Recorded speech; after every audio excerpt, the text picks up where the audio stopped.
तोडफोड न करणारा कम्युनिस्ट नेता म्हणून ओळखले जात होते. या चळवळी वाढवण्यासाठी त्यांनी प्रचंड असे परिश्रम केले.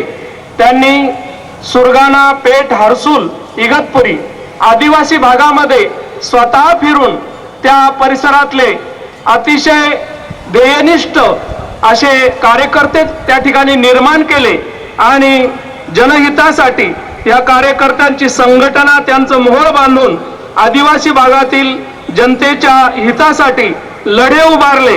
ग्रामीण भागातील शेतकऱ्यांचे लढे असोत, ते आजही तत्वनिष्ठ राजकारणात काम करताना दिसायचे. त्यांचे जे काही शिष्यांचे शेजारी कवी कुसुमाग्रज यांनी त्यांना अनासक्त कर्मयोगी असा किताब दिला. नानांच्या वयाचे 71 वर्ष पूर्ण झाल्यावर नाशिक शहर व जिल्ह्यातील हजारो लोकांचे साक्षीने नानांचा उत्स्फूर्त नागरी सत्कार झाला. त्यावेळेस कष्टकरी जनता, कामगार, आदिवासी यांनी नानांना दीपस्तंभ असे संबोधले. नानांनी 50 वर्ष ज्या निष्ठेने या गोरगरिबांना प्रकाश दाखविला, त्यांनी नानांना दिलेली ही सार्थ उपमा होती. एकीकडे खडतर राजकीय सामाजिक प्रवास करीत असताना नानांनी त्यांचे व्यक्तिगत आयुष्य अतिशय उमद्या. लाल सलाम. मी वसंतोत्सवाचे अध्यक्ष बाळा देशपांडे यांना विनंती करतो की त्यांनी आजचे वक्ते सुहास बहुलकर यांना या ठिकाणी सन्मानित करावं.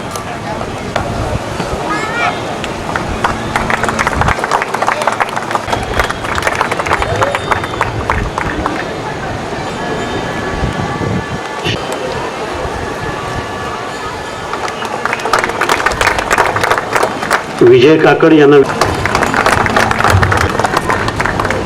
सावंत हे खरोखर नशीबवान आहेत का आज आपल्याला आंतरराष्ट्रीय कीर्तीचे चित्रकार, शिल्पकार आणि लेखक सुहास बहुलकर यांचे व्याख्यान ऐकायला मिळणार आहे, त्यांचे विचार ऐकायला मिळणार आहे. मी त्यांचा थोडक्यात परिचय करून देतो. आज पूर्वीच्या काळी चित्रकारांना जसे दलाल वगैरे त्यांनी प्रतिष्ठा मिळवून दिली होती, त्यांचं सर्वतरी नाव होतं, तसं आजच्या ह्या चालू 3-4 दशकामध्ये सुहास बहुलकर यांचं नाव उल्लेखनीय आहे. आम्हाला सर्वांना आनंद वाटतो का ही चित्रकला सर्वसामान्य लोकांपर्यंत पोहोचवण्यासाठी सरांनी नुसतं चित्रच काढले नाही, तर त्यांनी लिखाण पण केलेलं आहे. त्याबरोबर अनेक सामाजिक उपक्रम केलेले आणि त्याच्यातून त्यांनी समाजाचं आणि चित्रकाराचं नातं काय दाखवलेलं आहे. सुहास बहुलकर एक ख्यातनाम चित्रकार आहे. महाराष्ट्रातल्या दृश्यकला क्षेत्रातील प्रसिद्ध व्यक्तिमत्व आहे. त्यांची व्यक्तिचित्र राष्ट्रपती भवन, संसद भवन, महाराष्ट्राचे विधान भवन, रिझर्व्ह बँक आणि खाजगी उद्योगपती व संस्थांच्या संग्रहात आहे. तर जी काही मोठी मोठी चित्र त्यांनी केलेली आहे का जी आजही आदर्श म्हणून आम्हाला चित्रकार लोकांना अभ्यासण्यासाठी आहे, तर त्या दृष्टीने त्यांनी ते काम केलेलं आहे. तसंच त्यांची प्रदर्शनं देशात आणि परदेशात झालेली आहे.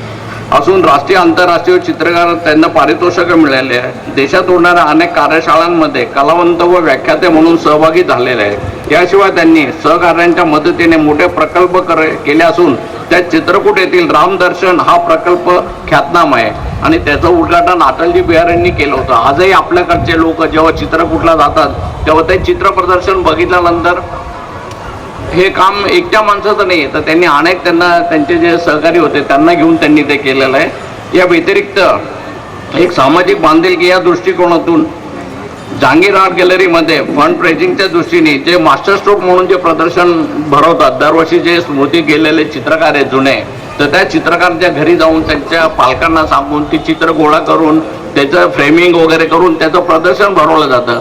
आणि जे जहांगीर आर्ट गॅलरीच्या मदतीसाठी तसंच जे चित्रकार आहे त्यांच्या फॅमिलीच्या आर्थिक मदतीसाठी ते केलं जातं आणि त्यातून आपल्याला नमस्कार. फार वेगळं वातावरण आहे. सर्वसाधारणपणे व्याख्यानं जी होतात ती कुठल्या तरी सभागृहात होतात. काही वेळेला ते एअर कंडिशन असतं, काही वेळेला साधं असतं. पण असं पवित्र गोदावरी नदीच्या तीरा त्याच्यामध्ये सहभागी होण्यासाठी, त्याच्यामध्ये बोलण्यासाठी मला तुम्ही आमंत्रित केलं. मी आयोजकांचे त्याबद्दल मनपूर्वक आभार मानतो. सर्वसाधारणपणे अशी जी व्याख्यानं असतात त्याच्यामध्ये चित्रकारांना बोलवण्याची प्रथा पूर्वी तरी नव्हती. मी हल्लीच पुण्यामध्ये गेलो होतो, गेल्या रविवारी माझं पुण्यात व्याख्यान झालं वसंत व्याख्यानमालेत, आणि तिथे मी रामदर्शन एक अनुभव चित्रकूटमध्ये जो मी प्रकल्प केलाय त्याबद्दल बोललो. आणि तेव्हा मी आयोजकांना विचारलं तर ते म्हटले की बहुतेक तुम्ही पहिलेच चित्रकार आहात याच्यामध्ये बोलणारे. मला नाशिक बद्दल माहिती नाहीये, कदाचित असं असू शकेल की चित्रकाराला चित्र काढता येतं, कदाचित बोलता येत नसावं, आणि विद्वान ह्या कॅटेगरीमध्ये चित्रकाराचा समावेश साधारणपणे केला जात नाही. कारण ते काय वाढवलेले केस, वाढलेली दाढी, गळ्यात झोळी, झब्बा घातलेला, अशा अवतारातले हे फिरणारे, कुठेही बसणारे, काहीही चित्र काढणारे, आणि आपल्या लहरीमध्ये असणारे, आपल्या तंद्रीत असणारे, असंही कदाचित कारण असेल. पण आता तुम्ही बोलवलंच आहे तेव्हा मला सहन केलं पाहिजे. आता ऐका, थोडा विषय स्फोटक आहे. खरं तर शिवाजी महाराज हे आपल्या महाराष्ट्राचं दैवतच आहे. कारण मुळात महाराष्ट्र ही जी संकल्पना आहे, ही संकल्पना शिवाजी महाराजांनी दिली. मी काही शिवाजी महाराजांच्या जीवनाचा अभ्यास केलेला इतिहासकार नाहीये. तुमच्यासारखाच मी एक या महाराष्ट्रामधला आपल्या राज्याबद्दल, आपल्या एकूण मराठी संस्कृतीबद्दल अभिमान असणारा एक नागरिक आहे. आणि आपल्यामध्ये ही अस्मिता जर जागृत कोणी केली असेल तर ती शिवाजी महाराजांनी केली, हे निर्विवाद. आपली मराठी संस्कृती पूर्वापार चालत आली आहे, पण त्याच्याबद्दलचा अभिमान आपल्या मनामध्ये शिवाजी महाराजांनी निर्माण केला. आणि आपण मग शिवाजी महाराजांना दैवत मानतो, यात काही नवल नाहीये. पण गंमत अशी आहे की आपण सर्व भारतीय लोक एका अर्थाने अतिरेकी होत. कारण कोणत्याही गोष्टीचा अतिरेक करण्यामध्ये आपल्याला धन्यता वाटते. आपल्याला थोडंसं, माझं हे वाक्य धक्कादायक वाटेल, आपण कुठल्याही महापुरुषाला देव बनवतो आणि मग त्याला देव बनवलं की आपली जबाबदारी संपते. मला नानाजी देशमुखांनी हे रामदर्शन प्रकल्प करण्यापूर्वी सांगितलं होतं आणि मला ते मनोमन पटलंय, म्हणून मी हे तुम्हाला सांगतोय. आपल्याला म्हणजे आपल्या एकूण समाजाला सध्या काही अतिरेकांनी ग्रासलेलं आहे. अतिरेक्यांनी ग्रासलेलं आहेच आहे, पण त्याच्याबरोबर अतिरेकांनी, जे आपण स्वतःच करतो त्यांनी आपण ग्रासले गेलेलो. आता हे अतिरेक कसले, तर आपल्याला काही ना काही वेळ असतं. मग ते भले क्रिकेटचं असेल, कुठल्या साधूंचं असेल, कुठल्या तरी नटनट्यांचं कौतुक असेल. आता सचिन तेंडुलकरलाही आपण देव मानायला लागलेलो. आणि मग होतं असं की त्याच्या विरुद्ध कुणी काही बोललं तर आपल्या भावना दुखावतात, आणि मग अशा भावना दुखावणाऱ्याची धडगत नसते. खरं तर हा विषय सांगितला त्यावेळेला माझ्या मनामध्ये भीती नव्हती, पण माझ्या घरी बायको मला म्हणाली, तू या विषयावर बोलतोय, जपून राहा.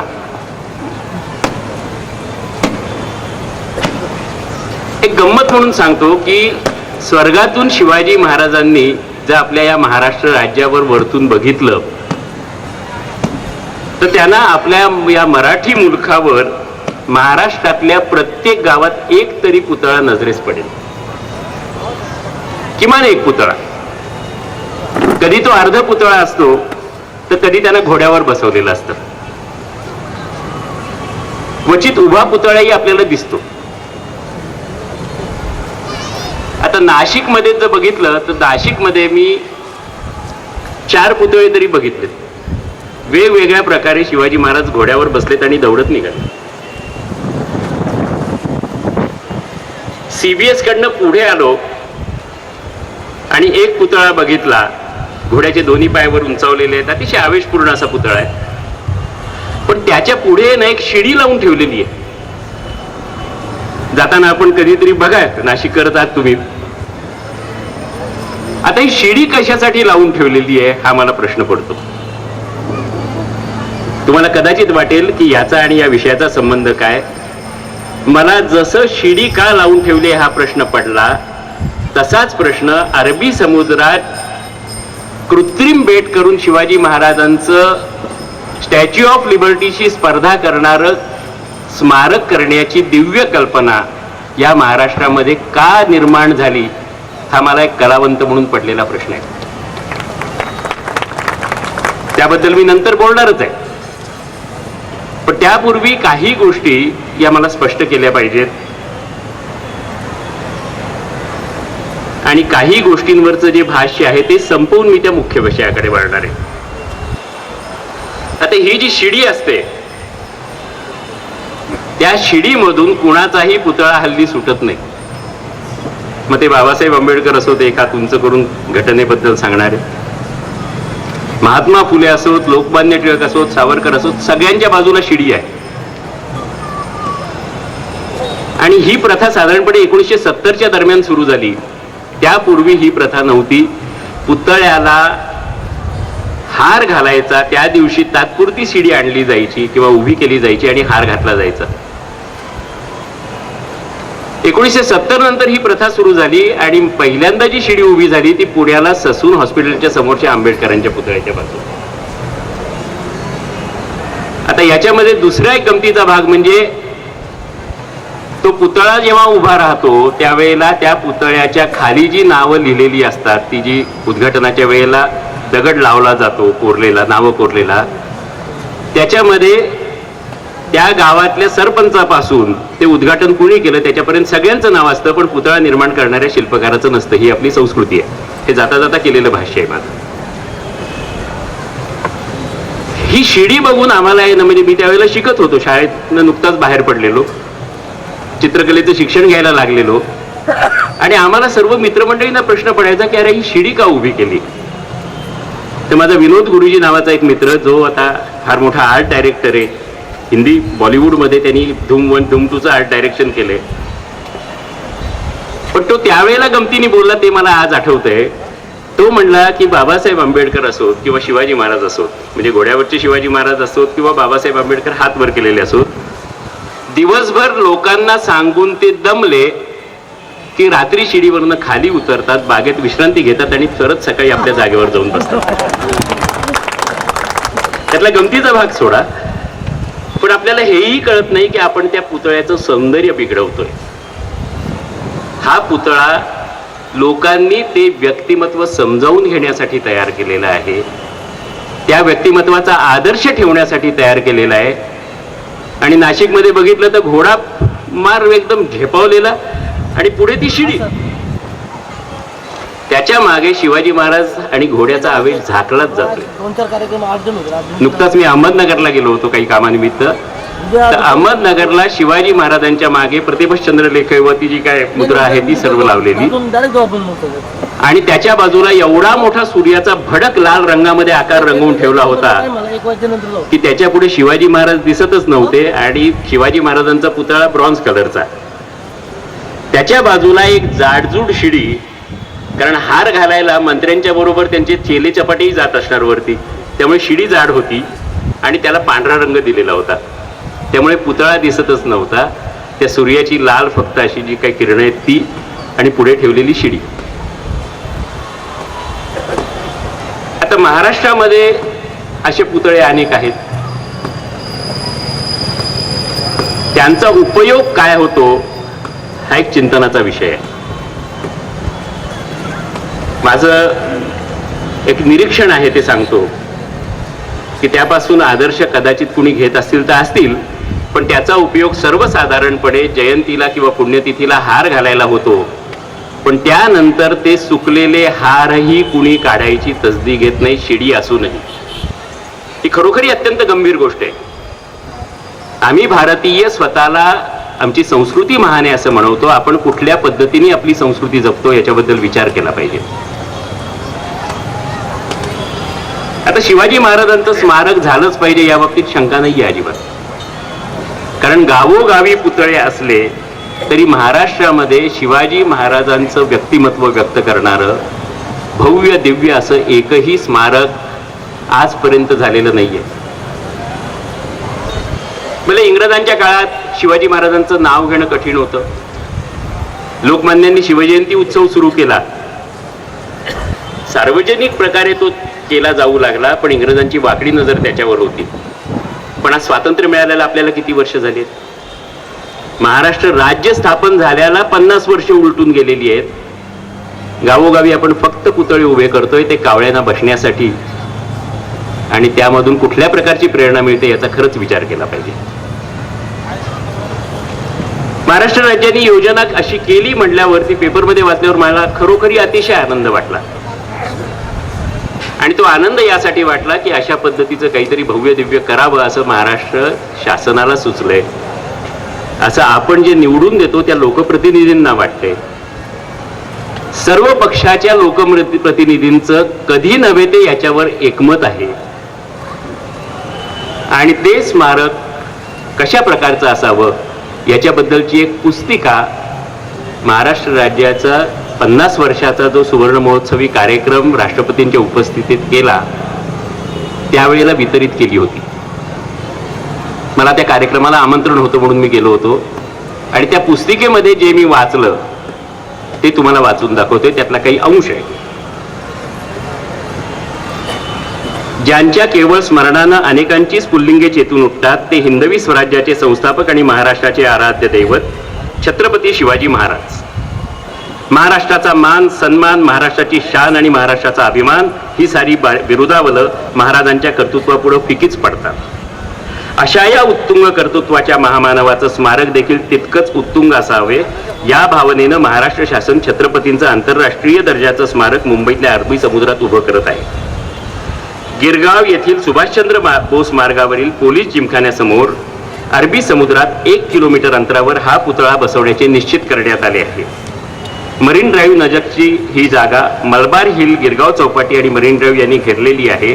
हे स्मारक 21व्या शतकातील आश्चर्यच ठरणार आहे. 6 एकर परिसरात कृत्रिमरित्या बसवण्यात येणाऱ्या बेटसदृश जागेवर छत्रपतींचा चबुतऱ्यावरील अश्वारूढ पुतळा उभारण्यात येणार आहे. पुतळ्याची एकूण उंची 309 फूट असणार आहे. लक्षात घ्या, पुतळ्याची उंची एकूण चबुतऱ्यासकट 309 फूट. यामध्ये चबुत्रा 150 फुटाचा, तर अश्वारूढ पुतळा 159 फुटांचा असेल. न्यूयॉर्क येथील जगदविख्यात स्वातंत्र्य देवतेचा पुतळा 306 फूट उंचीचा आहे. म्हणजे शिवाजी महाराजांचा पुतळा या स्वातंत्र्य देवतेच्या पुतळ्यापेक्षा 3 फुटांनी उंच असणार आहे. त्यामुळे छत्रपतींचा पुतळा हा जगातील सर्वाधिक उंचीच्या 10 शिल्पांमध्ये गणला जाणार आहे. अतिशय अभिमान वाटला असेल आपल्याला सर्व हे ऐकून. आणि असे असेल स्मारक करत त्यांनी याच वर्णन परत दिलेलं आहे. त्यासाठी 300 कोटी रुपयाचा खर्च अपेक्षित आहे. बगीचा आहे, हॉटेल आहे, उपहारगृह आहे, प्रसाधनगृह आहे, शिवचरित्र असणार आहे, छत्रपतींचा जीवनपट उलगडणारी गॅलरी आणि वस्तू संग्रहालय असणार आहे. आणि ही योजना जाहीर केल्यानंतर त्याच्या विरुद्ध कुमार केतकरांनी एक अग्रलेख लिहिला होता. आणि केतकरांचा मला फोन आला की बोलकर, तुमच्यासारख्या अभ्यासकांनी याच्यावर काहीतरी लिहिलं पाहिजे, मत व्यक्त केलं पाहिजे. मी त्या दृष्टीने अभ्यासाला सुरुवात केली आणि 3ऱ्याच दिवशी केतकरांच्या घरावर हल्ला झाला. केतकरांचा मला लगेचच फोन आला आणि म्हणले, बहुलकर मी संपादक आहे, मला अनेक प्रकारची प्रोटेक्शन आहेत, मला वाटतं तुम्ही सध्या हा लेख लिहायचा नाद सोडा, आपण नंतर कधीतरी बघू. त्याप्रमाणे तेव्हा मी तो नाद सोडला, पण मला तो विषय अस्वस्थ करत होता. आता ही योजना जाहीर झाल्यापासून माझ्या मनातला जो प्रश्न होता तो असा होता की महाराष्ट्र शासन अशा प्रकारची योजना का जाहीर करते. पहिलं हे लक्षात घ्यायला पाहिजे किंवा मी स्पष्ट करू इच्छितो की शिवाजी महाराजांचं भव्य दिव्य जीवन दर्शन घडवणारं स्मारक महाराष्ट्रात असावं किंवा नाही याबद्दलचा हा प्रश्न अजिबात नाहीये. असं स्मारक महाराष्ट्रात असलंच पाहिजे, किंबहुना आपण उशीर केलेला आहे, लवकरात लवकर त्या बाबतीत निर्णय घेऊन असं भव्य दिव्य स्मारक निर्माण केलं पाहिजे. पण आता ह्या स्मारकाचं जे स्वरूप आहे त्या स्वरूपाची जी काही कल्पना आहे ती कल्पना अमेरिकेमध्ये 124 वर्षापूर्वी स्टॅच्यू ऑफ लिबर्टी लावला गेला, त्याच्याशी तुलना करत कशाला करायला पाहिजे? म्हणजे प्रश्न असा आहे की आज आमच्याकडे प्रतिभावंत नाहीत का? आज आम्ही कुठल्याही प्रकारे चांगल्या पद्धतीचं काही स्वतंत्रपणे निर्माण करू शकत नाही का? आमच्याकडे कलावंतांची कमी आहे का? आमच्याकडे चांगले आर्किटेक्ट नाहीत का? याचं डिझायनिंग करण्याचं कॉन्ट्रॅक्ट हे सिंगापूरमध्ये देण्यात आलं. कारण माहित नाहीयेत मला. आणि भव्य दिव्य काहीतरी आपण निर्माण करतो आहोत, पण असं करताना आपले राज्यकर्ते हे लक्षातच घेत नाहीयेत की भव्य दिव्य निर्माण करणाऱ्या प्रतिभावंताची दखल जरूर घेतली जाते, पण नक्कल करणाऱ्यांची कधीच घेतली जात नाही. आपण स्टॅच्यू ऑफ लिबर्टीशी तुलना करून का स्मारक निर्माण करतोय?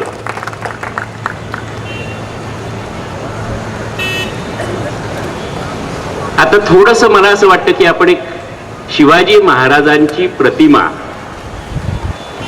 कारण आपल्याला चरित्र माहिती आहे, पण शिवाजी महाराजांच्या चित्राबद्दल मला असं वाटतं की बऱ्याच जणांना फारशी माहिती नसेल. त्यामुळे आपण थोडी शिवाजी महाराजांची चित्र आधी बघूयात. शिवाजी महाराजांची काही समकालीन चित्र आणि त्यांच्या जीवनावरची काढलेली चित्र बघूयात, आणि नंतर स्टॅच्यू ऑफ लिबर्टी बद्दल बोलून हा विषय कशा पद्धतीने पुढे न्यायला पाहिजे या बाबतीतलं माझं एक मत सांगेन. आपण चित्र बघूया.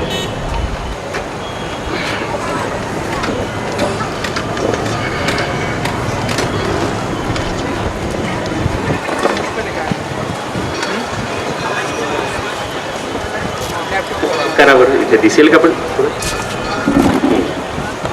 त्यावेळेला डच वखार जी होती ती थोडीशी उंचावर होती आणि महाराजांनी डच वखारीला अभय दिलं होतं, कारण ते आधीच जाऊन त्यांना भेटले होते आणि खंडणी दिली होती.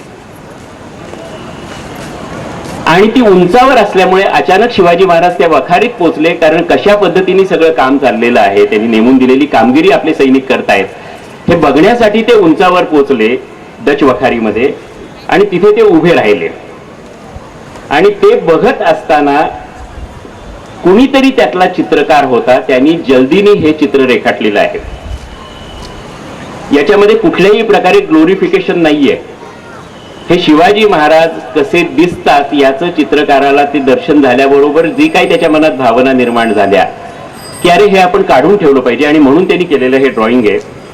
याचं नाव आहे डेन हर शिवाजी. खालच्या बाजूला लिहिलेलंही दिसेल तुम्हाला, डेन हर शिवाजी. म्हणजे आपल्याकडे जसं श्रीयुत बिरुद लावतात तशाच पद्धतीने हे लावलेलं शिवाजी महाराजांसाठीचं बिरुद आहे. ह्यात शिवाजी महाराजांच्या केसावर त्यांचं जर वर्णन बघितलं तर राजे कसे दिसत याचाच प्रत्यय येतो. विशेष म्हणजे या चित्रातून शिवाजी महाराजांचे रेखीव बागदार नाक आणि तीक्ष्ण डोळे लक्ष वेधून घेतात. निमुळती होत जाणारी दाढी मिशी व कानाजवळच्या केसाचा कल्ला स्पष्टपणे दिसून येतो. ओठावरचे स्मित आणि धामधुमीच्या प्रसंगीही चेहऱ्यावरचा आत्मविश्वास स्पष्ट जाणवतो. डच वखारीतून समोरच्या सुरतेमधील हालकल्लोळ निहाळत असतानाही त्यांनी समोरच्या कठड्यावर सहज टेकवलेल्या उजव्या हाताच्या बोटांमधून त्यांचे सावधपण जाणवते. चित्र नीट बघा, फार स्पष्ट नाहीये कारण हे अतिशय जुनं चित्र आहे, आणि त्या मूळ चित्राचं प्रिंट केलेल्या चित्रावरून हा फोटो काढावा लागलेला आहे. डोक्यावरचा जिरेटोप, अंगरखा, खांद्यावरील उपरणे, गळ्यातील मोत्यांच्या माळा या सर्वांची नोंद चित्रकारांनी घेतलेली आहे. पण यामध्ये सूक्ष्म तपशिलापेक्षा शिवाजी महाराजांचं व्यक्तिमत्व जास्ती ठळकपणे जाणवतं. त्यामुळे हे चित्र सर्वात विश्वासार्ह चित्र असं मानावं लागतं. पुढचं चित्र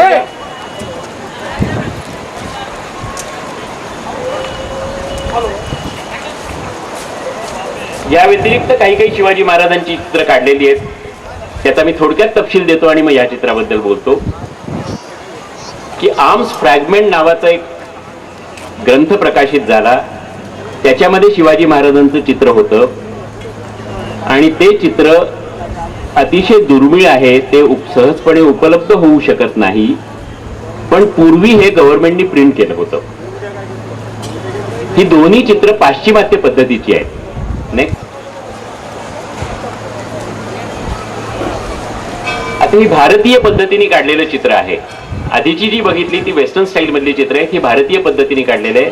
हे मुंबईच्या प्रिन्स ऑफ वेल्स म्युझियम मध्ये आहे आणि हे साधारणपणे 1685च्या दरम्यान काढलेलं आहे. याची शैली बिजापूर शैली आहे. त्यात सोनेरी रंगाच्या बॉर्डर आहे आणि त्याच्यावर वेलबुट्टीचं नक्षीकाम केलंय. शिवाजी महाराजांचा वेश कसा होता, त्यांची देहयष्टी कशी होती, हे भारतीय शैलीमधून यातून व्यक्त केले. नेक्स्ट.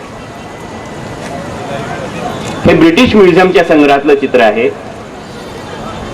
आणि हे चित्र 17व्या शतकाच्या उत्तरार्धात काढलं गेलंय. पण हे प्रत्यक्ष शिवाजी महाराजांना बघून नाही, पण शिवाजी महाराजांचं वर्णन आणि त्या काळात उपलब्ध असलेल्या चित्रांवरून केलेलं चित्र आहे. हे लंडनच्या म्युझियम मध्ये आहे. नेक्स्ट. आतापर्यंत आपण शिवाजी महाराजांची काही समकालीन चित्र बघितली, पण शिवाजी महाराजांचं पहिलं स्मारक जे आहे ते 1928 मध्ये पुण्याला शिवाजी मराठा प्रिपरेटरी स्कूल मध्ये झालं. शिवाजी नगरला किंवा पूर्वी भांबुर्डा म्हणायचे, तिथे हे पहिलं अश्वारूढ शिल्प करण्यात आलं आणि विनायक पांडुरंग करमरकर हे या शिल्पाचे शिल्पकार होते. त्या काळामध्ये हे शिल्प अतिशय गाजलं आणि आजही शिवाजी महाराजांचं उत्कृष्ट शिल्प म्हणलं की या शिल्पाचं नाव घ्यावं लागतं.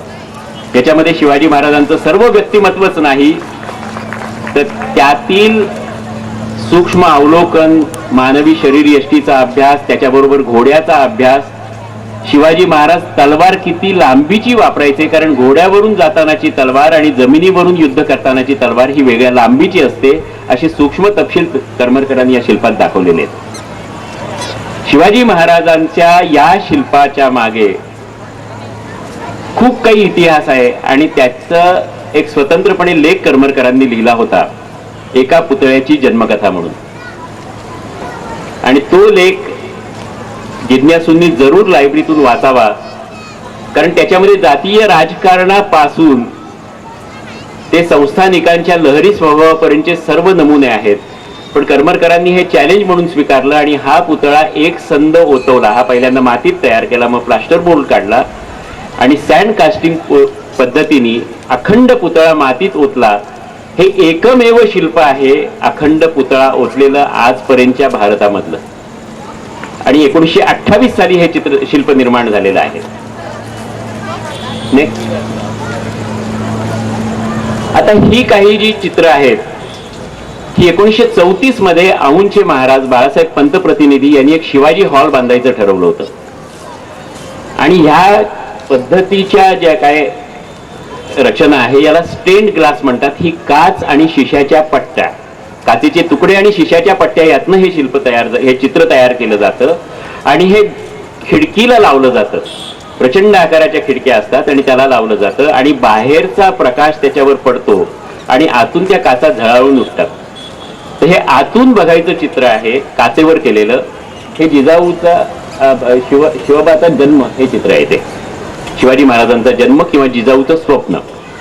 त्याच्यामध्ये शिवपार्वतीची प्रतिमा आहे, खालच्या बाजूला जिजाबाई झोपलेली आहे आणि एक लहान बाळ जिजाऊच्या स्वप्नात येते, अशा पद्धतीचं हे चित्र आहे.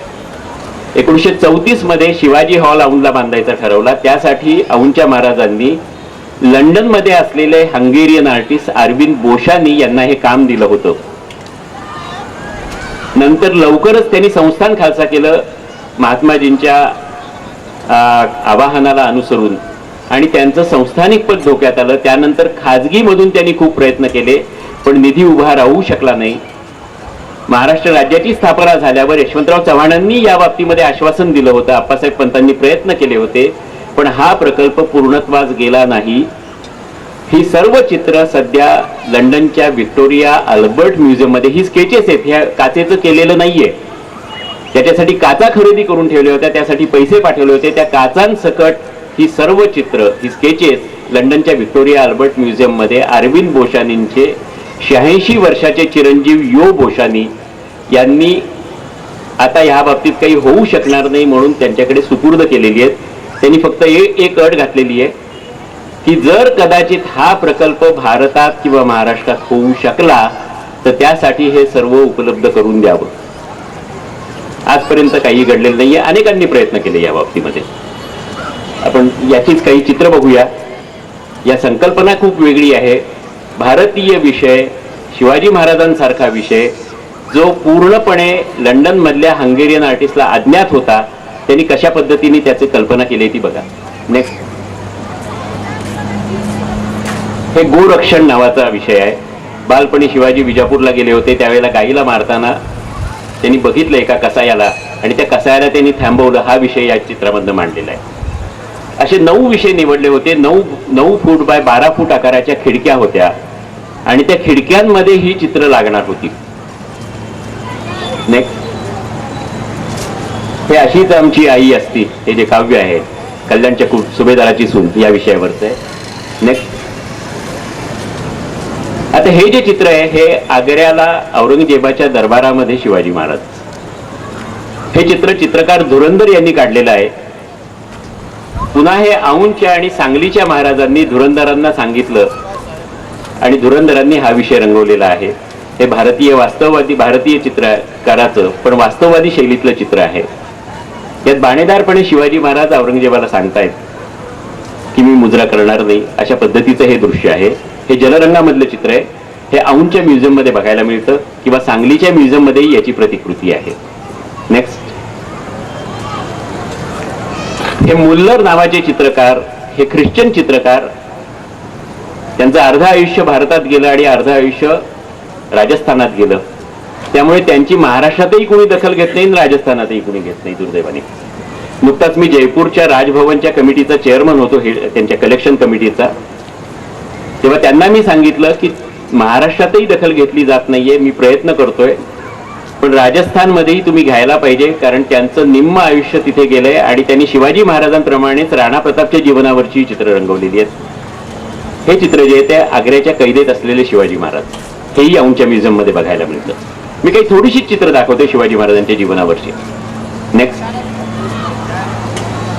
हे पुन्हा राज्याभिषेकाचं धुरंधरांनीच काढलेलं चित्र आहे. शिवाजी महाराजांच्या राज्याभिषेकाच्या वेळेचं वातावरण, त्यावेळी नेसलेले कपडे. आणि गंमत अशी आहे की पेशवाई नंतर एकूण सर्व राहण्याची, कपड्यांची पद्धत बदलली. प्रत्यक्ष शिवाजी महाराजांच्या काळात ती वेगळी होती, पण पेशवाई नंतर बदलली. धुरंधरांनी ज्या संस्थानिकांसाठी ती चित्र काढली ते सर्व संस्थानिक हे महाराष्ट्रामधले होते आणि त्याच्यामध्ये संपूर्ण मराठी पद्धतीचा पेहराव दिसतो, पण शिवाजी महाराजांच्या काळामध्ये त्याच्यावर मोगली पद्धतीचा प्रभाव होता, मोगली पद्धतीचा पेहराव असायचा. पण ज्या काळामध्ये ती चित्र काढली जातात त्या काळाचा प्रभाव कसा चित्रावर पडतो हे यातनं दिसतंय. नेक्स्ट.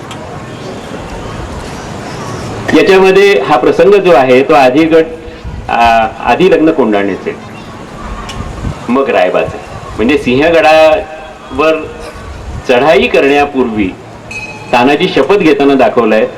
इथे मालुसरे आहेत. मालुसरे साहेबांना कदाचित गंमत वाटेल की शिवाजी महाराजांसारखीच दाढी तानाजीलाही दाखवली नाही या चित्रामध्ये. पाठीमागे शेलार मामा आहेत, संभाजीराजे आहेत आणि जिजामाता आहेत. नेक्स्ट. हे महाराष्ट्र सरकारने शिवाजी महाराजांचं काय म्हणता येईल शासन मान्य चित्र म्हणून प्रसिद्ध केलेलं चित्र आहे. पूर्वीचं आर्म्स फ्रॅगमेंट मधलं शिवाजी महाराजांचं अतिशय सुंदर चित्र महाराष्ट्र सरकारनेच नाही तर भारत सरकारने रद्द केलं, सगळीकडनं काढून टाकलं आणि हे चित्र सध्या लावलं जातं. हे चित्र कोल्हापूरचे चित्रकार जी कांबळे यांनी काढलेलं आहे आणि जी कांबळे हे व्ही शांताराम साठी बॅनर पेंटिंग करत असत, त्यांच्या सिनेमाच्या सर्व जाहिराती रंगवत असत.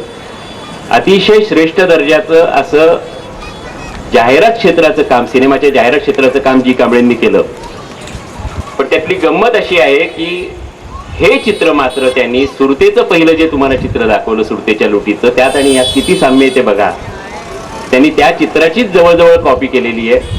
पण कोल्हापूरला मी आणि बाबूराव सडवेलकर त्यांना भेटायला गेलो होतो. कारण होतं 1981 मध्ये आम्ही दिल्लीला चित्ररथ बनवला होता महाराष्ट्र राज्य सरकारचा प्रजासत्ताक दिनाच्या सोहळ्यासाठी, आणि शिवराज्याभिषेक हा विषय होता. भालजींना भेटायला गेलो, मग जी कांबळेंकडे जाऊ म्हटले बाबूराव. तर जी कांबळेंनी सांगितलेलं थोडीशी गंमत सांगतो. ते त्यांची भाषा अशी होती, थोडीशी कोल्हापुरी भाषा ते बोलायचे खेडवळ. तुम्हाला सांगतोय बघा साहेब, महाराज माझ्या स्वप्नात आलं आणि म्हणालं कला योगी उठ.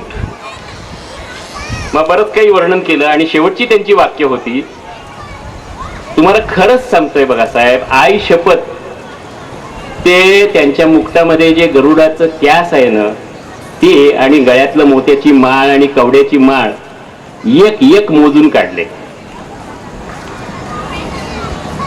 जी कांबळेंच्या स्वप्नात शिवाजी महाराज आले याच्यावर माझा अजिबात विश्वास नाहीये. पुराव्याच्या आधाराने असं दिसतंय की हे जे चित्र आहे हे सुट्टेच्या लुटीच्या चित्रावरच केलेलं आहे. नेक्स्ट. आणि आता आपण परत आपल्या मूळ विषयाकडे येऊ, स्टॅच्यू ऑफ लिबर्टी. हे स्टॅच्यू ऑफ लिबर्टी आहे. हा पुतळा 124 वर्षापूर्वी बनवण्यात आला आणि तो जो बनवला तो फ्रान्स मधला बार्थोल्डी नावाचा शिल्पकार. आणि तो बनवण्यामागे जे कारण होतं ते असं होतं,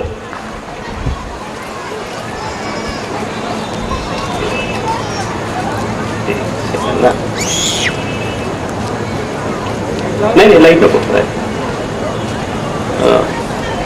एकच मिनिटात तो, कारण सणावळी काही लक्षात राहत नाही, मी चित्रकार आहे.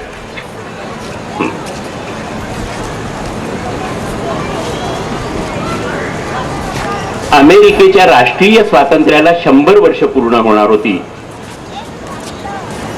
आणि फ्रान्स या राष्ट्राने, म्हणजे ज्यांनी स्वातंत्र्य, समता, बंधुत्व अशी एक लोकशाहीची त्रयी, लोकशाही प्रणाली मागची त्रयी ज्यांनी जाहीर केली फ्रेंच राज्यक्रांतीमध्ये, त्यांनी ह्या घटनेचा आनंद व्यक्त करण्यासाठी आणि अमेरिकेचं स्वातंत्र्य चिरकाल टिकावं या सद्भावनेचं प्रतीक म्हणून हा पुतळा फ्रान्स तर्फे अमेरिकेला भेट देण्याचा निर्णय घेतला. हा निर्णय 1865च्या दरम्यान घेण्यात आला. त्यात अनेक बुद्धिवादी होते, कवी होते, लेखक होते, त्यांची ही संकल्पना होती. आणि बार्थोल्डी या शिल्पकारांनी 1871 मध्ये न्यूयॉर्कचा दौरा करून स्टॅच्यू ऑफ लिबर्टीचं जे बेट आहे ते बेट बघितलं. अनेक बेट तिथे आहेत. तिथे एक सेटलमेंट होती की तिथे परदेशामधनं अमेरिकेत येणारे जे कोण निर्वासित असत त्यांची तपासणी केली जायची आणि त्यातल्या जे सक्षम आहेत त्यांनाच अमेरिकेत जायला परवानगी दिली जायची, बाकीच्यांना परत पाठवलं जायचं. त्यांनी ते बेट निवडलं नाही. त्यांनी अनेक बेटांचा अभ्यास केला आणि हे बेट निवडलं. मग त्यांनी या पुतळ्याचं स्वप्न बघितलं, ते म्हणजे हे स्टॅच्यू ऑफ लिबर्टी. त्याचं पहिलं एक छोटं मॉडेल केलं आणि त्याला फ्रान्स मधल्या सर्व या संकल्पनेला ज्यांनी जन्म दिला होता त्यांना दाखवलं. त्यांनी मान्यता दिल्यावर त्यांनी 9 फुटाचं मॉडेल तयार केलं. आधी छोटं मॉडेल केलं होतं, पहिलं स्केच केलं, त्याच्यानंतर छोटं मॉडेल केलं आणि त्यानंतर 9 फुटाचं मॉडेल केलं. त्यानंतर हे उभा राहायचं, कारण 156 फुटाचं ते करायचं होतं. ते उभा राहायचं तर त्याच्यासाठी स्ट्रक्चरल जी काय बांधणी करायला लागणार होती त्या स्ट्रक्चरल बांधणीसाठी त्यांनी आयफेल टॉवर ज्यांनी उभारला आहे त्या आयफेल इंजिनियर्सची नियुक्ती केली. आयफेल हे सुद्धा फ्रान्सचेच रहिवासी होते. त्यासाठी ते दुसऱ्या देशातल्या इंजिनियरना शोधायला गेले नाहीत. आपल्या देशामध्ये शिवाजी महाराजांचं स्मारक करायचंय म्हणल्यावर सिंगापूर मधल्या कंपनीला कॉन्ट्रॅक्ट दिलं गेलं. तिथे कलाकार ही, विचारवंत ही, यामागची ही जी संकल्पना आहे यामागची संकल्पना करणारे विचारवंत ही फ्रान्स मधलेच होते, शिल्पकारही फ्रान्स मधलाच होता आणि इंजिनियर जे होते उभारण्याची सर्व योजना करणारे ते देखील फ्रान्स मधलेच होते. राष्ट्रप्रेम म्हणतात ते हे असतं. 1874 मध्ये या पुतळ्यासाठी निधी संकलन सुरू झालं फ्रान्समध्ये. 1876 मध्ये भव्य आकारातला हात आणि मशाल, म्हणजे त्याचा जो काय आकार होता त्या आकाराचा हात आणि मशाल ही फिलाडेल्फियाच्या शतक महोत्सवी प्रदर्शनात ठेवण्यात आली. प्रचंड मोठी, म्हणजे तो हात आणि मशालचा आकार म्हणला तर साधारणपणे त्या घरापासून ते इथपर्यंत असं ते सगळा व्याप असेल त्याचा. एवढा मोठा फक्त हाताचा पंजा आणि मशाल होती. उंची तर भरपूरच होती, पण रुंदी एवढी होती. ती बघितल्यावर लोक थक्क झाले आणि निधी संकलनाला चालना मिळाली फ्रान्समध्ये. आधी फ्रान्समध्ये प्रदर्शित झालं, मग फिलाडेल्फिया. 1877 मध्ये अमेरिकन काँग्रेस करून या पुतळ्यासाठी जागा देण्याचा निर्णय झाला. मग चबुत्रा आणि चौथरा उभारण्याची जबाबदारी अमेरिकेची होती. त्यासाठी पैसे नव्हते, त्यामुळे अमेरिकेमध्ये निधी संकलनाला सुरुवात झाली. एका बाजूला फ्रान्समध्ये पुतळ्यासाठी निधी संकलन होतं, दुसऱ्या बाजूला अमेरिकेत चौथऱ्यासाठी निधी संकलन सुरू होतं. 1881 ते 84 या काळात पॅरिसमध्ये पुतळा विविध भागामध्ये तयार होऊन जोडण्यात आला आणि बेडलोज आयलंडवर पुतळ्याच्या पायाचे आणि चबुतऱ्याचे काम सुरू झाले. रिचर्ड मॉरिस या वास्तुशिल्पीने 1884 मध्ये त्याचे डिझाईन ठरवले. 85 मध्ये पॅरिसमध्ये उभ्या असणाऱ्या या भव्य शिल्पाचे पुन्हा विविध भाग करण्यात आले, कारण अखंड पुतळा फ्रान्सला पाठवणं शक्य नव्हतं. ते पॅरिसहून न्यूयॉर्ककडे निघाले, तरीही चबुतऱ्याचं काम झालेलंच नव्हतं, कारण निधी जमला नव्हता.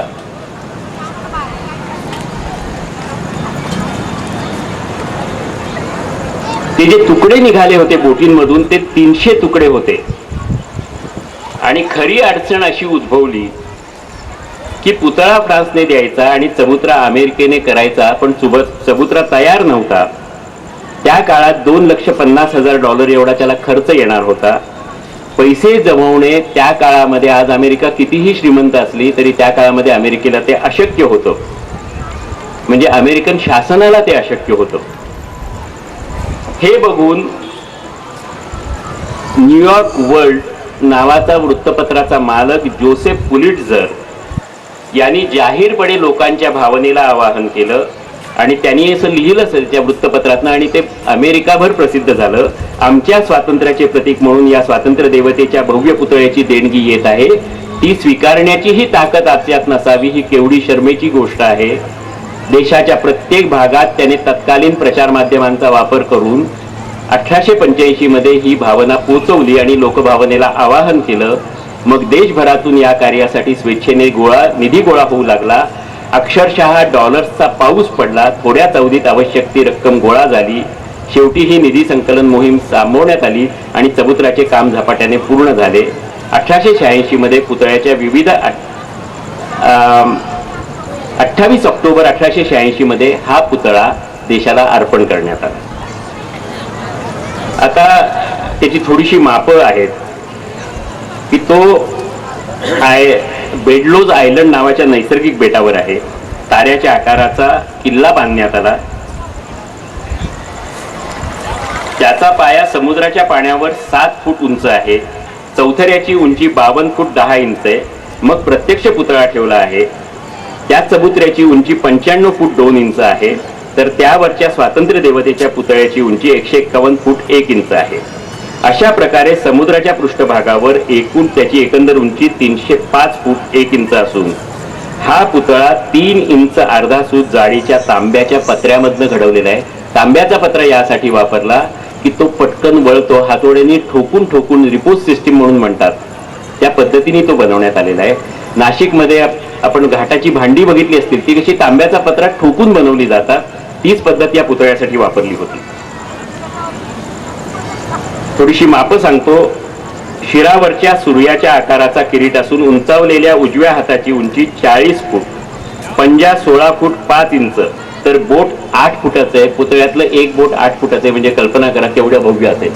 जरा पुढची स्लाइड दाखवा. नाही,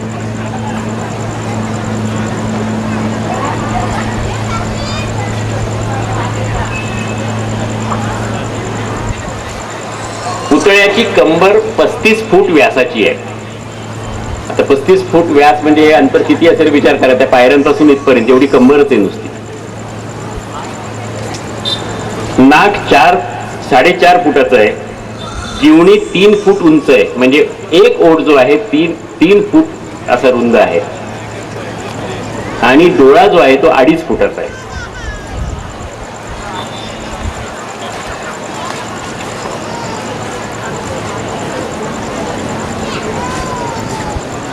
आता आपण जी योजना जाहीर केली आहे त्याचा थोडीशी तुलना करून बघू. आपण हे स्मारक जे आहे महाराष्ट्र शासनाने जाहीर केलेल्या योजनेप्रमाणे स्टॅच्यू ऑफ लिबर्टीपेक्षा फक्त 3 फूट उंच करणार आहोत. स्टॅच्यू ऑफ लिबर्टी या स्मारकाची उंची 306 फूट आहे. आम्ही उभारण्यात असलेला महाराजांचा अश्वारूढ पुतळा 309 फूट असणार आहे. स्वातंत्र्य देवीचा पुतळा नुसताच उभा आहे तर महाराष्ट्र शासन शिवाजी महाराजांना घोड्यावर बसलेले दाखवणार आहे आणि त्यांच्या हातामध्ये असलेली तलवार उंचावलेली असणार आहे. स्वातंत्र्य देवतेचा पुतळा नैसर्गिक बेटावर बसवला आहे. आम्ही भर समुद्रात कृत्रिम बेट तयार करून त्यावर शिवस्मारक उभे करणार आहोत.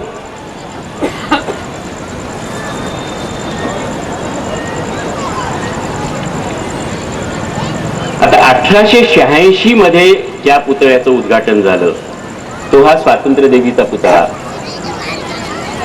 आणि आपण ही योजना जाहीर केली ती 2010 मध्ये. नुकताच विधानसभेमध्ये त्याच्यात वाद झाला 2012 मध्ये. त्याला पर्यावरण खात्याची मंजुरी मिळत नाही त्यामुळे फाईल गेली नाहीये किंवा अशा अनेक गोष्टी काही काही आपण वर्तमानपत्रात वाचतोच.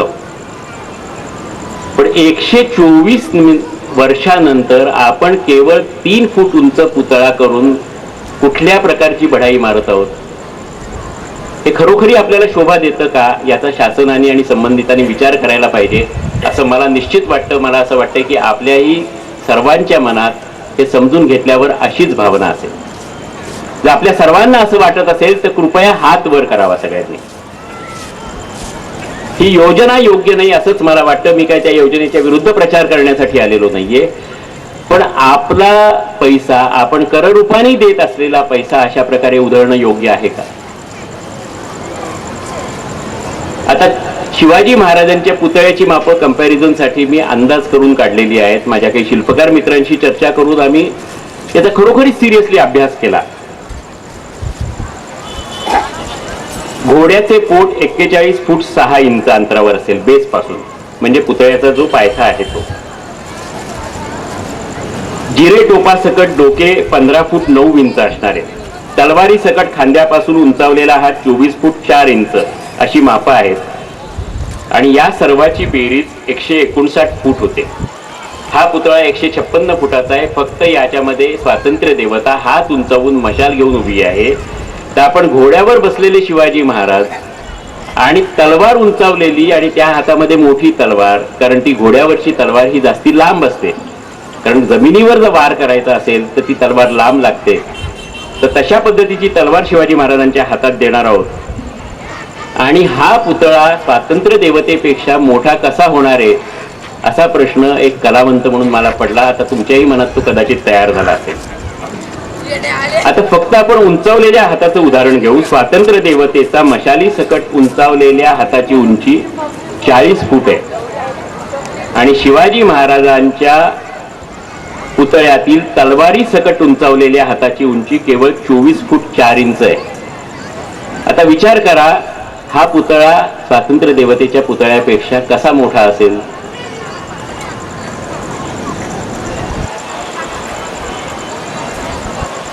आता अजून एक गंमत म्हणजे स्वातंत्र्य देवतेच्या पुतळ्यात खालपासून वरपर्यंत जाता येतं. शिवाजी महाराजांचा पुतळा अश्वारूढ आहे. आपण मापांचा मगाशी अंदाज घेतलाच की ते प्रचंड परीघ आहे. स्वातंत्र्य देवतेचा झगा आहे तो, आणि आतून आपण वर लिफ्टनी जातो आणि काही अंतरानंतर पायऱ्यांनी वर चढून जायला लागतं. स्वातंत्र्य देवतेच्या मुकुटावरूनही बघता येतं, डोळ्यातूनही बघता येतं बाहेर. शिवाजी महाराजांच्या पुतळ्यामध्ये वर कसं जाणार? कारण घोड्याचे पाय आणि स्वातंत्र्य देवतेच्या झग्याचा परीघ याची तुलना होऊ शकेल का? आता घोड्याचे पाय बारीक किती असतात, त्यातून वर कसं जाणार? तर स्वातंत्र्य देवतेच्या पुतळ्याप्रमाणेच आम्ही करतोय.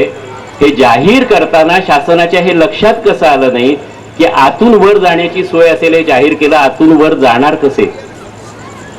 मग घोड्याच्या पोटाच्या खाली मधोमध एक लिफ्ट ब्लॉक बसवावा लागेल किंवा त्या उंचीवर एक मोठी शिडी लावावी लागेल.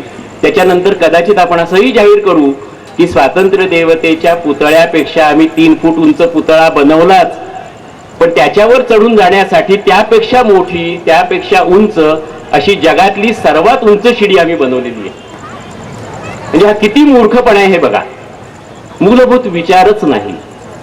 आणि या देशामध्ये, या राज्यामध्ये प्रतिभावंतांची, कलावंतांची कुठल्याही प्रकारे कमी नाही, विचारवंतांची कमी नाही. आणि त्यातला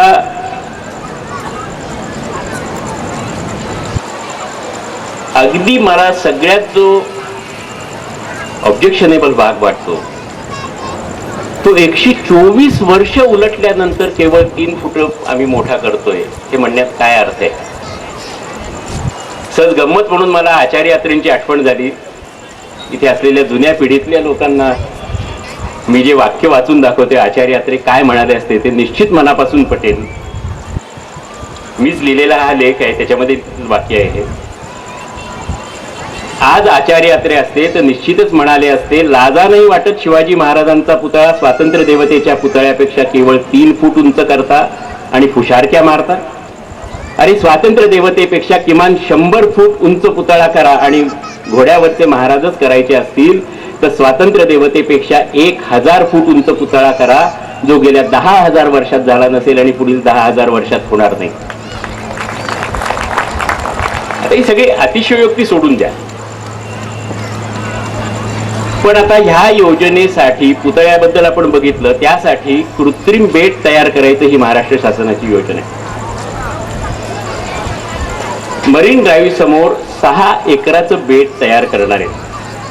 ते 6 एकराची जागा स्मारकासाठी लागणार आहे. म्हणजे ते बेट किमान 10-12 एकराचं तर करावं लागेल, कारण आजूबाजूला जागा लागेलच ना. पण समुद्रामध्ये काही अशी भिंत बांधून लगेचच ते बेट करता येणार नाहीये. जसं आपण ब्रिज तयार करतो, समजा ब्रिज तयार केला तरी ब्रिजचा जो खांब असतो पाण्यामधला तो वरती दिसणाऱ्या खांबापेक्षा कितीतरी रुंद असतो. म्हणजे किमान 10-12 एकराचं ते बेट तयार केलं जाणार आहे. त्यासाठी सरकारने जो खर्च जाहीर केलेला आहे पुतळ्यासाठी 300 कोटीचा खर्च बेटासकट. मुंबईला तो समुद्रामध्ये जो पूल बांधलेला, काय त्याचं नाव, सी लिंक, तो सी लिंक जो बांधला त्याचा खर्च मारुतीच्या शेपटा सारखा कसा वाढत गेलाय, किंवा आता जी धरणांच्या योजना जाहीर केल्या त्याचा खर्च कसा मारुतीच्या शेपटासारखा वाढत गेलाय. 60 कोटीची योजना 200 कोटीवर पोहोचलेली आहे. आता ह्या बेटाची योजना किमान 200 कोटी रुपये त्यासाठी लागतील असं महाराष्ट्र शासनाने जाहीर केलंय. त्यानंतर 2 वर्ष उलटलेत, ती योजना प्रत्यक्षात येईल त्यावेळेला हे 200 कोटीचे 2000 किंवा 20,000 कोटी सुद्धा झालेले असतील. आणि ते झाले असले तरी देखील खर्च करायला आपले राज्यकर्ते निश्चित तयार असतील, कारण त्यांच्या बापाचं काय जाते, पैसा आपल्याच टॅक्स बंद गेलेला आहे. आणि दुबई सारख्या श्रीमंत देशाने, मी हल्लीच गेलेलो होतो, म्हणजे साधारण 1.5 वर्षापूर्वी 2 वेळेला मला त्या भागामध्ये जायची संधी मिळाली. काहीतरी परदेशात जाताना दुबईमध्ये उतरून पुढे जायचं होतं, दुसरी फ्लाईट घ्यायची होती. तर त्यावेळेला दुबईत जाताना मी 2001ला गेलो होतो आणि 1-2 वर्षापूर्वी गेलो, त्यावेळेला मला खूप फरक वाटला दुबईत वरनं बघताना. आणि तो फरक असा होता की दुबई या छोट्याशा बेटाभोवती अनेक छोटी छोटी बेट अशी दिसली मला. आणि काहीतरी मशीननी खालची वाळू वर काढून टाकून असा त्याचा डोंगर करून छोटी बेट बाजूला तयार करण्याचं काम चालू होतं असं लक्षात आलं. आणि माझ्या लक्षात आलं की त्या एअरलाइन्सच्या जी काही पुस्तकं देतात विमानात, त्याच्यामध्ये ओन युअर आयलंड नावाची योजना दुबईत जाणाऱ्या प्रत्येक विमानात बसलेल्या ग्राहकाला वाचायला मिळत होती. ती योजना अशी होती की अशी कृत्रिम बेट तयार करून ती विकत घ्यावीत आणि लोकांनी त्यावर राहावं, लोकांनी एन्जॉय करावं. दुबई सारख्या श्रीमंत देशांनी अशी योजना केली आणि दुबईला दिवाळखोरीचा सामना करावा लागला. ते व्यापारासाठी करत होते, आम्ही इथे स्मारकासाठी करतोय. दुबई सारख्या देशाला जर ही योजना परवडू शकत नाही, भारतासारख्या देशाला नाही, भारतातले बाकीचे लोक तर येणारच नाहीयेत. फक्त आपल्या राज्याला ही योजना तयार करायची, ही कशा प्रकारे आपण करू शकणार आहोत. हे बेट निर्माण करण्याचा खर्च आपल्याला परवडणार आहे का याचा विचार खरोखरीच करायला हवा. आणि त्याच वेळेला माझ्या असं लक्षात आलं की शिवाजी महाराजांनी जंजिऱ्याच्या सिद्धीवर हल्ला करण्यासाठी जंजिऱ्याच्या समोरच असलेल्या खांदेरी आणि उंदेरी या 2 बेटावर किल्ले बांधण्याचे आटोकाट प्रयत्न केले होते. आणि ही बेटं सुद्धा मुंबई जवळच आहेत, मुंबईपासून फार दूर नाही आहेत. त्या बेटांचा का नाही आपण उपयोग करू शकत? कृत्रिम बेट कशासाठी हवं? त्या व्यतिरिक्त अलिबागचा किल्ला, जिथे शिवाजी महाराजांचं प्रत्यक्ष वास्तव्य झालेलं आहे, त्या किल्ल्याचं सुद्धा प्रचंड मोठा परिसर अशा स्मारकासाठी उपलब्ध करून घेता येऊ शकतो. CRZचे कायदे मोडून किंवा CRZची स्पेशल परमिशन घेण्यापेक्षा आर्किओलॉजीची परमिशन मिळवणं निश्चित सोपं असावं असं मला वाटतं. आणि ही जी 2 बेटं आहेत किंवा तिसरं बेट जे आहे म्हणजे अलिबागचा किल्ला, इथे स्मारक जर केलं तर बेटावरचा खर्च हा पुढची कित्येक वर्ष, काही वर्ष प्रवाशांना फुकट नेण्या आणण्यासाठी सुद्धा वापरता येईल. कदाचित तो त्यापेक्षा खूपच कमी असेल. तेव्हा अशा प्रकारच्या कुठल्याही योजनेचा विचार न करता ही योजना जाहीर केली. ह्या योजनेचं जे छायाचित्र बघितलंय त्याच्यामध्ये एक गोल बेट आहे, म्हणजे गोल कृत्रिम भराव टाकून केलेला एक भूभाग आहे. त्याच्या पुढच्या बाजूला जेट्टी आहे, त्याच्या बाजूला काय होड्या असतील, म्हणजे लॉन्चेस असतील, कारण 1 किलोमीटरच आत जायचे, किंवा कॅटेमरन असतील अशा दाखवलेल्या आहेत. गार्डन आहे, त्याच्यावरती काहीतरी वास्तूसारखं आहे की ज्याच्यामध्ये म्युझियम असेल, कॅन्टीन असेल, सेल काउंटर असेल, आणि वरती एक पुतळा दाखवलेला आहे. आता ही योजना 2 वर्षापूर्वी जाहीर केली. आता त्याच योजनेवर आपण चर्चा करतोय. म्हणजे आपण म्हणण्यापेक्षा आपले सर्व लोकप्रतिनिधी आणि या राज्याचं शासन चर्चा करतंय. पण 8 ऑक्टोबर 2010 या दिवशी गुजरात शासनाने एक योजना जाहीर केली आहे. आणि ती योजना अशी आहे की सरदार सरोवराच्या जलाशयालगत जगातील सर्वात उंच म्हणजे 592 फूट उंचीचा आणि 200 फूट रुंदीचा भव्य पुतळा उभारण्यात येणार आहे. हा पुतळा सरदार पटेलांचा असेल.